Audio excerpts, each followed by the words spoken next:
Hi guys, how are you? So my dear friends, हम कर रहे थे इंडियन पीनल कोड, राइट? और इंडियन पीनल कोड में मेरे दोस्तों हम क्राइम की बातें करते हैं। क्राइम करने वाले व्यक्ति जो कि ऑफेंस कर रहा है उस ऑफेंडर की बातें करते हैं और उसे क्या पनिशमेंट मिलनी चाहिए, क्या सजा मिलनी चाहिए, इसकी बातें करते हैं, राइट? तो हम जो ये आज काम स्टार्ट करने जा रहे हैं वो इस पूरे के पूरे आईपीसी के बारे में ही है।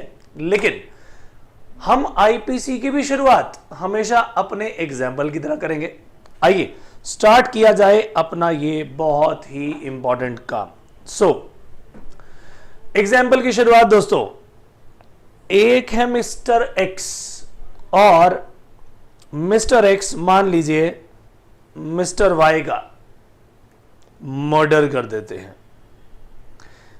या उनके घर पे रॉबरी कर देते हैं या फिर हाउस ब्रेकिंग करते हैं, ताला तोड़ते हैं, सामान लेके भाग जाते हैं या चोरी करते हैं। हाउस ब्रेकिंग थेफ्ट से कहीं ज्यादा आगे है, राइट? तो दोनों में डिफरेंस होता है। देखा जाए तो एक्स ने ये चारों जो भी हमने एग्जाम्पल लिए, एक्स ने दोस्तों ये क्राइम किया, बोलिए हाँ या ना? और ये सब क्राइम्स हैं। इन्हीं क्राइम्स को रोकने के लिए, टू स्टॉप दीज क्राइम्स और to deter these crimes in our society, क्या किया गया है? लॉ बनाए गए हैं। और जो लॉ बनाया गया वो है दोस्तों क्रिमिनल लॉ। अब क्रिमिनल लॉज जो बनाए गए क्राइम के लिए, उन सारे क्रिमिनल लॉज को हमने कहा कि भैया जरा काउंट करके लिख दो कि क्या क्या चीजें क्राइम है और उन क्राइम्स की सजा भी लिख दी जाए कि भैया ये सब क्राइम पनिशेबल है। और ये सब काम करने वाला व्यक्ति आखिरकार कर क्या रहा है? ये ऑफेंस कर रहा है। और ऑफेंस करने वाले इस व्यक्ति को क्या नाम दे दिया जाए मेरे भाई? ये ऑफेंस करने वाला व्यक्ति है ऑफेंडर। तो हमने क्रिमिनल लॉ में जो भी हमने ये काम किया, ऐसे व्यक्ति को, इस ऑफेंडर को पनिश करने के लिए, पीनलाइज करने के लिए क्या किया? एक एक्ट बनाया और उसमें लिख दिया कि क्या क्या सजाएं होंगी। इस व्यक्ति की क्या सजा हो सकती है? जेल भी हो सकती है, फाइन भी होगा साथ में। अब जेल भी जो हुई, उस इंप्रिजनमेंट की बात करें तो कुछ सालों की या उम्र कैद भी हो सकती है। और अगर ऐसी पोजीशन आई कि बहुत ही जघन्य अपराध है तो ऐसे समय में कैपिटल पनिशमेंट भी जा सकती है, जहां पर बहुत सारे लोगों को मास किलिंग कर दी फॉर एग्जांपल, तो फांसी की सजा भी दी जा सकती है, उसका भी प्रावधान है। कहने का मतलब यह कि बहुत सारे ये क्राइम हुए। एक्स ने अगर ये सब क्राइम कर डाले, इनमें से कोई भी कर डाला, तो क्या किया जाए? उसे पनिश किया जाए। पनिश करने के लिए हमारे सामने आया ये आईपीसी, इंडियन पीनल कोड, और ये बताएगा कि कितनी सजाएं होंगी, कैसे होंगी। अब हम बात करें कि भाई आखिरकार इस आईपीसी को पढ़ा कैसे जाए। तो दोस्तों हमने क्रिमिनल प्रोसीजर कोड पढ़ा हुआ है जिसमें हमने क्राइम की बातें की। ये आईपीसी जो है ये क्रिमिनल प्रोसीजर कोड के साथ साथ ही पढ़ा जाएगा। जो बातें आपने वहां पढ़ी उससे मैच करती हुई चीजें यहां पर आएंगी, क्योंकि उन्हीं की सजाओं के बारे में डिस्कस किया जाएगा और जरूरत से ज्यादा डिटेल में भी किया जाएगा। जैसे कि हमने जब वहां पर बात की थी क्राइम के पीछे, हमने कहा था एक इंटेंशन होती है व्यक्ति की, गिल्टी माइंड होता है, मेंस रिया। अब उसी मेंस रिया को डिटेल में हम यहां पढ़ेंगे। मैं किसे कह दूं कि वो क्रिमिनल एक्ट है, किसी भी चीज को मैं अगर कहूं कि ये क्रिमिनल एक्ट है, तो भैया उसके एसेंशियल एलिमेंट्स क्या होंगे, यानी मैं किसे क्राइम मानूंगा, किस एक्ट को क्राइम मान करके उसकी सजाएं चेक करेंगे। आइए देखें। सो व्हाइल स्टडीइंग इट्स कॉन्सेप्ट्स, क्या करेंगे? Criminal procedure code will be referred. Criminal procedure code के अंदर जो बातें लिखी हैं उनको रेफर करके हमारा ये सारा काम होगा दोस्तों। Is that very clear? तो आईपीसी बताता क्या है? आईपीसी दोस्तों बताता है पनिशमेंट्स के बारे में। किस चीज के लिए पनिशमेंट भैया? तुमने कोई क्राइम किया, तुम्हारे उस क्रिमिनल एक्ट के लिए पनिशमेंट बताएंगे हम। अब मैं किसे कह दूं कि भैया ये क्राइम है, तो उस क्राइम के, उस क्रिमिनल एक्ट के एसेंशियल एलिमेंट्स क्या होंगे? So we are talking about essential elements. essential elements of crime हम अब डिस्कस करने जा रहे हैं कि क्राइम के एसेंशियल एलिमेंट्स क्या होंगे। सबसे पहली बात, ये क्राइम कर कौन रहा है भैया? ही should be a human being. Human being ये क्राइम करेगा, राइट? और उस ह्यूमन बीइंग का, जिसको हम सजा देना चाहते हैं, क्यों सजा देना चाह रहे हैं, सवाल यह है। मैं अगर पनिशमेंट देना चाहता हूं किसी को, तो कम से कम उसे एहसास तो दिलाऊं कि तुमने गलत किया, इसीलिए तुम्हें पनिशमेंट मिली। और ना सिर्फ उसे, बल्कि ऐसे कई लोगों के सामने उदाहरण के रूप में पेश होगा कि देखो, अगर आपने गलत काम किया तो यह सजा होगी भैया, उसका देख लो हाल। लेकिन खास करके जिस व्यक्ति ने गलत काम किया, उसे उसकी गलती का प्रायश्चित, पश्चाताप ये हो, इसके लिए उसकी सेंसेस का सही होना जरूरी है।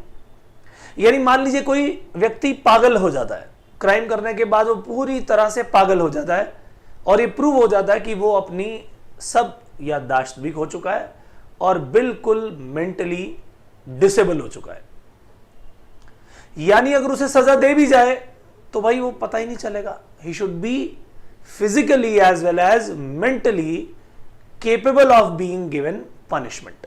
ये एक पहली रिक्वायरमेंट है, डिटेल में बात करेंगे इसके बारे में। दूसरी बात यह है कि जिस ह्यूमन बीइंग ने काम किया है ना दोस्तों, ये व्यक्ति पहले से ही गलत काम करने के बारे में सोच रहा था, गिल्टी माइंड था ये व्यक्ति। मेंस रिया की बात हमने पहले की थी, आज हम उसको डिटेल में बात करेंगे उसके बारे में।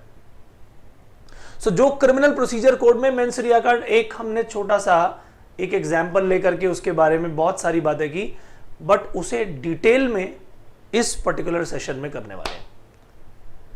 अब सवाल यह आता है कि उसने, एक व्यक्ति ने जो बिल्कुल फिजिकली मेंटली फिट है, वो जानबूझ के अपना दिमाग चला करके गिल्टी माइंड के साथ कुछ गलत करने की सोचता है, कुछ ऐसा करने की सोचता है जो उसका डिजायर्ड कॉन्सिक्वेंस आए, जो वो चाहता है वो हो जाए, गलत काम हो जाए। लेकिन खाली क्या सोचने से काम चल जाएगा? सोचने से काम नहीं चलेगा, सिर्फ उस पर एक्ट भी करना पड़ेगा। तो जो एक्टस रियस है, यानी एक्ट और ओमिशन, हम यहां पर उसकी बात करेंगे दोस्तों। ये है मेंस रिया दूसरा पार्ट, और ये है तीसरा पार्ट एक्टस रियस। आइए बहुत सारे एग्जाम्पल्स लेते हैं, और इन एग्जाम्पल्स के बेसिस पर ही हम सीखेंगे कि मेंस रिया के भी कितने पार्ट हो सकते हैं। हमारा पहला ये जो ह्यूमन बीइंग का काम है, ये तो सेम रहेगा। एक्टस रियस, एक्ट भी करेगा ही करेगा, ये व्यक्ति भी रहेगा। और मेंस रिया के कितने पार्ट हो सकते हैं, हमारा फोकस वहां रहेगा, राइट? एक एक करके ये तीनों एलिमेंट्स हैं, इन तीनों एलिमेंट्स के बारे में हम अच्छी तरह समझेंगे। समझने के बाद इस चीज को इंश्योर करेंगे कि भाई अगर ये तीनों चीजें नहीं हैं तो वो क्राइम भी नहीं है। इन तीनों चीजों का साथ में होना आवश्यक है। तो ह्यूमन बीइंग की बात कर रहे थे, एक ऐसा व्यक्ति जो पहले से मान लो पागल है, मेंटली डिसेबल है, उसे पता ही नहीं है कि मैं क्या कर रहा हूं। अगर उसे मालूम ही नहीं है तो क्या उसे आप सजा दे पाएंगे? पहले वाले केस में मैंने बताया कि अब एक व्यक्ति किसी का कत्ल करने के बाद पागल हो गया। मैं कह रहा हूं यहां पर रिक्वायरमेंट क्या है? जिस व्यक्ति ने कत्ल किया, क्या सोच समझ कर किया? सोचने समझने के लिए बुद्धि चाहिए, मेंटली वो डिसेबल होना चाहिए, केपेबल होना चाहिए, केपेबल होना चाहिए। मान लो एक व्यक्ति बिल्कुल डिसेबल है, उसे पता ही नहीं है कि मैं क्या कर रहा हूं, तो आप उसे सजा क्या देंगे? Are you getting my point? एक व्यक्ति बिल्कुल पागल है, एकदम पागल खाने से भाग के वो बाइक पर सवार हो जाता है और बाइक चला के एकदम ऐसे अंधाधुंध चलता चला जा रहा है तेज स्पीड से और किसी का एक्सीडेंट कर देता है, वो व्यक्ति वहीं पर मर जाता है, ये खुद भी इंजर्ड हो जाता है, इसे पता ही नहीं कि इसने क्या किया है, कैसे आप इसे सजा देंगे? सो द पर्सन जिसकी हम बात कर रहे हैं वो ह्यूमन बीइंग क्या होना चाहिए? Capable of being punished. उसकी मेंटली सबसे पहले तो हालत चेक करेंगे। आइए, सो ए ने जो भी काम किया, एग्जाम्पल ले रहे हैं, बी के लिए विद इंटेंशन टू किल किया कि मैंने उसे मारना है, ये सोच के उसने काम किया, और ये करने के लिए वो उसे पॉइजन दे देता है, उसके खाने में जहर मिला देता है, और बी ये खाना खा के मर जाता है। बताइए क्या ये काम इस व्यक्ति ने सोच समझ के किया? सो पहली बात तो ये पहला एलिमेंट कि ए ह्यूमन बीइंग है, correct. He is capable of being punished, ये हमें इंश्योर करना पड़ेगा। मेंटली और फिजिकली फिट होना चाहिए, ही should be mentally and physically fit for conviction, क्योंकि क्राइम में एक बहुत इंपॉर्टेंट चीज है। अगर मान लीजिए किसी व्यक्ति ने क्राइम कर दिया, क्रिमिनल ऑफेंस कर दिया, तो सबसे पहले लॉ उसे पता क्या मान लेता है कि ये बेकसूर है, और जिस व्यक्ति ने उसके ऊपर इल्जाम लगाया है उसे ये प्रूव करना पड़ता है कि उसी ने ये गलत काम किया, उसी ने क्राइम किया, और कोर्ट उस व्यक्ति को सजा देने से पहले इंश्योर कर लेना चाहता है बियॉन्ड एनी डाउट कि यही वो व्यक्ति है जिसने क्राइम किया, ये प्रूव हो गया, तब जाके उसे सजा मिलती है, ताकि कहीं पर भी कोई गलती ना हो जाए। Are you getting this point?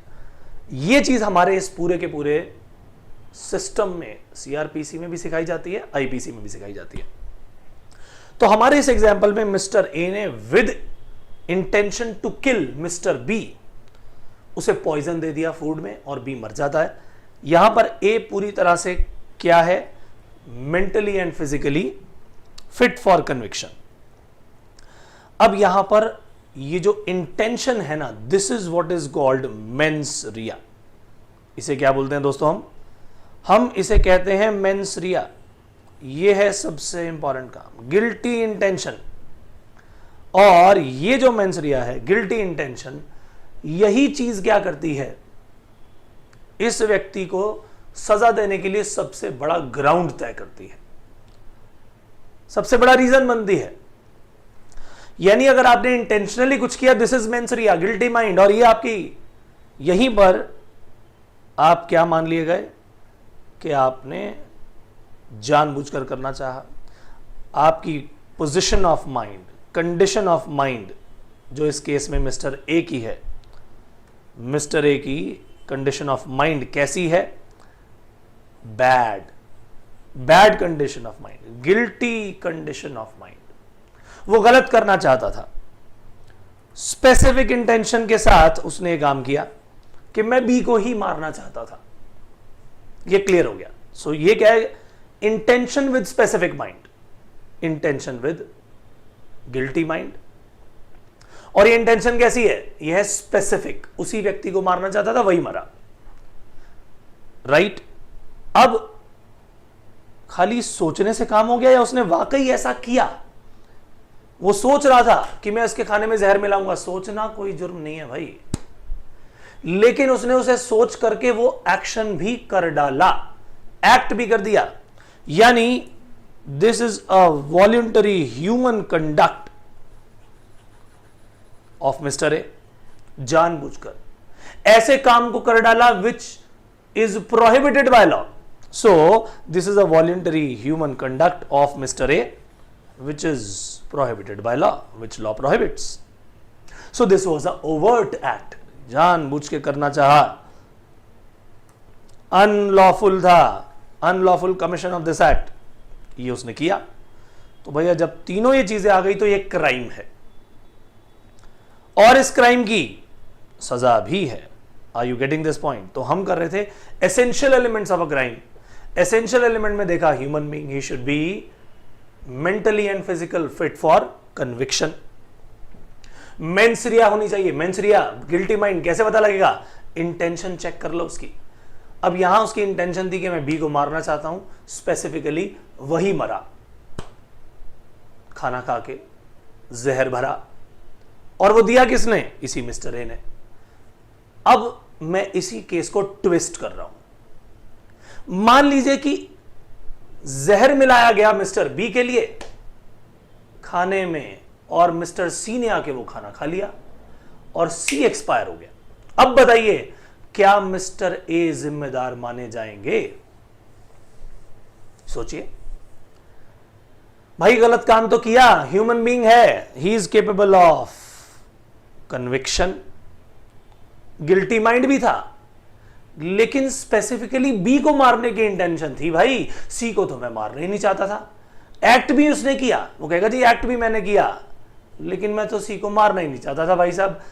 अब इसके लिए मुझे क्यों सजा दे रहे हो? बताइए क्या सजा मिलनी चाहिए?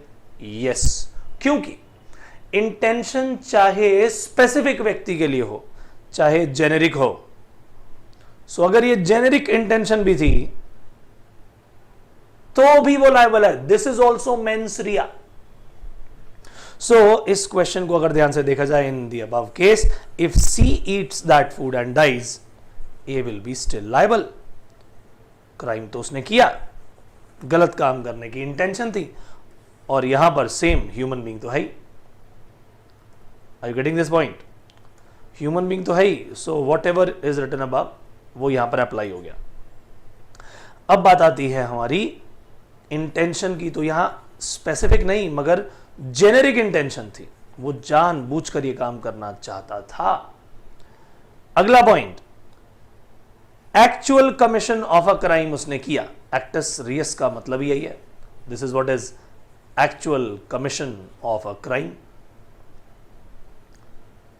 सो ये आपने केस देखे जहां पर मेंस रिया हमने पहचानी कैसे, उसकी इंटेंशन से।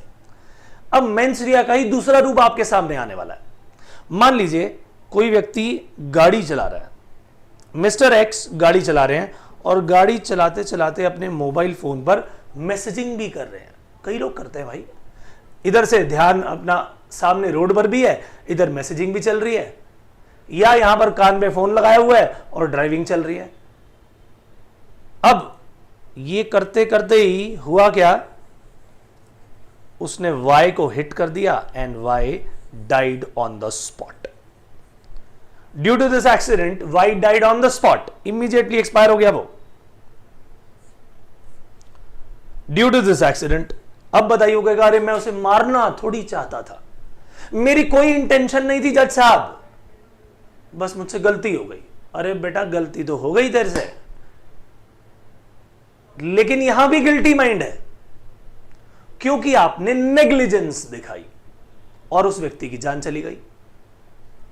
सो ये व्यक्ति सबसे पहले जिसकी हम बात कर रहे हैं ह्यूमन बीइंग होना चाहिए, वही सेम बात, केपेबल ऑफ बीइंग पनिश्ड होना चाहिए, and mentally and physically fit for conviction होना चाहिए। अगर ये पोजीशन है तो पहला एलिमेंट क्राइम का दूर हो गया हमारा, आई मीन ये हमारे डाउट से दूर हो गया कि इसको सजा मिलनी चाहिए या नहीं।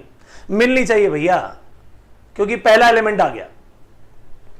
अब आती है दूसरी बात, हम कहेंगे यहां मेंसरिया थी, यस देयर वाज मेंसरिया, और ये मेंसरिया नेग्लिजेंस थी दोस्तों, नेग्लिजेंस।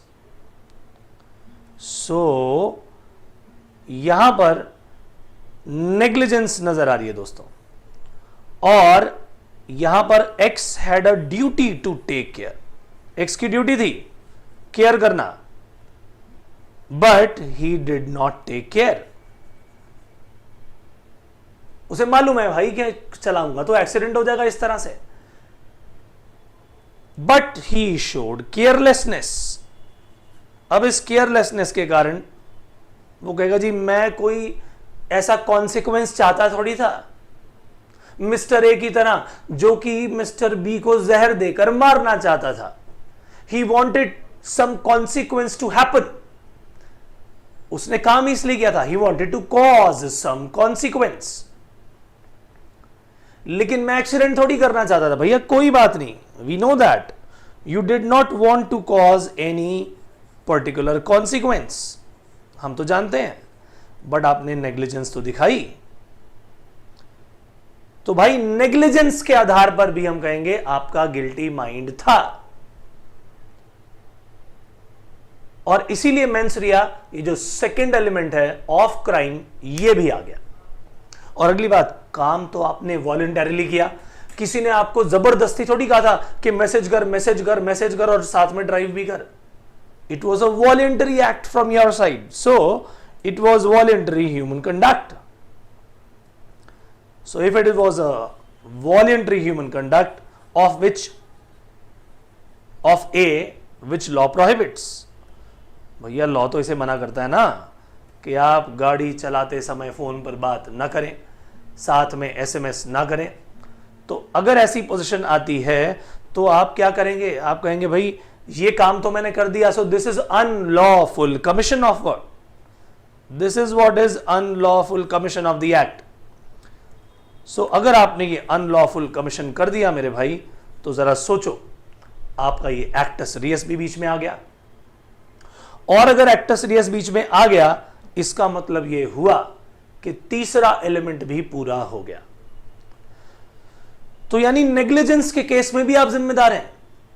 आप ये नहीं कह सकते जी मैं ऐसा पर्टिकुलर कॉन्सिक्वेंस थोड़ी करना चाहता था, मैं मारना थोड़ी चाहता था, तो गलती हो गई, गलती से तो दूसरे की जान चली गई भाई, तेरे सॉरी से क्या होगा अब, या पैसे से भी क्या होगा, क्या व्यक्ति वापस आ जाएगा? नहीं। चलिए इस केस को थोड़ा सा और ट्वीक करके लेके जाते हैं आगे। केस नंबर 4 आ गया। अब मिस्टर एम ड्राइव कर रहे हैं car at a very very fast speed on a busy road and causes accident in which 3 people die. भैया ये तो चला रहे हैं तेजी से, इसे हम कहेंगे रेकलेस होना। और जो ऊपर रिक्वायरमेंट है ह्यूमन बीइंग की वो तो है ही, और एक्टस रियस भी यहां पर जो हमने ऊपर बात की वो भी है ही। जो डिफरेंस है वो मेंस रिया का है, और डिफरेंस यहां पर है रेकलेसनेस का। रेकलेसनेस भी मेंस रिया कहलाएगी। आप चाहे नेग्लिजेंट हो, चाहे रेकलेसली ये काम करें, चाहे इंटेंशनली ये काम करें, this will be treated as mens rea. So यहां पर दोस्तों हमारे जो एक्टर हैं जिसने काम किया, जो गाड़ी चला रहा था, does not Dzire the consequence. वो कोई एक्सीडेंट करके उन 3 लोगों को मारना नहीं चाहता था, मान ली बात, इंटेंशनल ये नहीं था, बट ही फोरसीज द पॉसिबिलिटी तो पता है ना उसे कि मैं अगर ऐसे रेकलेसली गाड़ी चलाऊंगा तो कोई टायर के नीचे आ जाएगा, मेरी गाड़ी के टायर के नीचे मर जाएगा। He can foresee this, but what does he choose? He consciously takes the risk. जानबूझ के रिस्क लेता है फिर भी। तो अब बताइए क्या होना चाहिए? अगर वो जानबूझ के रिस्क ले रहा है भैया, तो ये मेंस रिया है, गिल्टी माइंड है my dear friends. So mens rea को हमने 3 पार्ट्स में देखा। सबसे पहले इंटेंशन, और इसमें इंटेंशन में भी स्पेसिफिक या जेनेरिक इंटेंशन। मारना किसी को चाहता था, मर गया कोई और। गन निकाली मारने के लिए मिस्टर एक्स को, एक्स तो हट गया, भाई मर गया। स्पेसिफिक इंटेंशन पूरी नहीं हुई, जेनेरिक तो आ गई, मेंस रिया है। नेग्लिजेंस दिखाई आपने, मैसेजिंग कर रहे हैं, टेक्स्ट कर रहे हैं, व्हाट्सएप पे लगे हुए हैं, जो कि ज्यादा से ज्यादा लोग आजकल देखे जाते हैं कार्स में, और ड्राइव भी कर रहे हैं। नेग्लिजेंट थे आप, कोई बात नहीं, मर गया बंदा, you are liable, this is a crime. या आप रेकलेसली कोई काम कर रहे हैं, ये जानते हुए भी इससे कुछ गलत हो सकता है, फिर भी वो करते हैं आप, इररिस्पेक्टिव ऑफ द कॉन्सिक्वेंसेस, जानते हुए कि ये हो सकता है। आप कोई कॉन्सिक्वेंस चाहते नहीं हो, बट यहां पर पॉसिबिलिटी है and you can foresee that possibility, still you do that, you take that risk. This is recklessness, and this recklessness is also treated as mens rea. तो दोस्तों ये हमारा सारा का सारा काम हुआ इस पूरे के पूरे 3 एलिमेंट्स का। एलिमेंट्स ऑफ क्राइम हमारा यहां पर हुआ खत्म। लेकिन हमने इसकी डिटेल को भी पढ़ना है और हम कुछ ऐसी भी बातें पढ़ेंगे, कुछ ऐसे भी केसेस आएंगे अगले सेशन में जहां पर मेंस्ट्रुआ ना होने के बावजूद भी it is treated as crime. Yes, अब आप कहेंगे अभी तो हमने एलिमेंट्स पढ़े थे, हमने कहा था जी मेंस्ट्रुआ इन 3 तरीकों से फाइंड आउट की जा सकती है। लेकिन कुछ ऐसे भी केसेस आएंगे जहां पर मेंस्ट्रुआ ना होने के बावजूद, गिल्टी माइंड ना होने के बावजूद भी it will be treated as crime. That we will do in our next class. Till then, goodbye.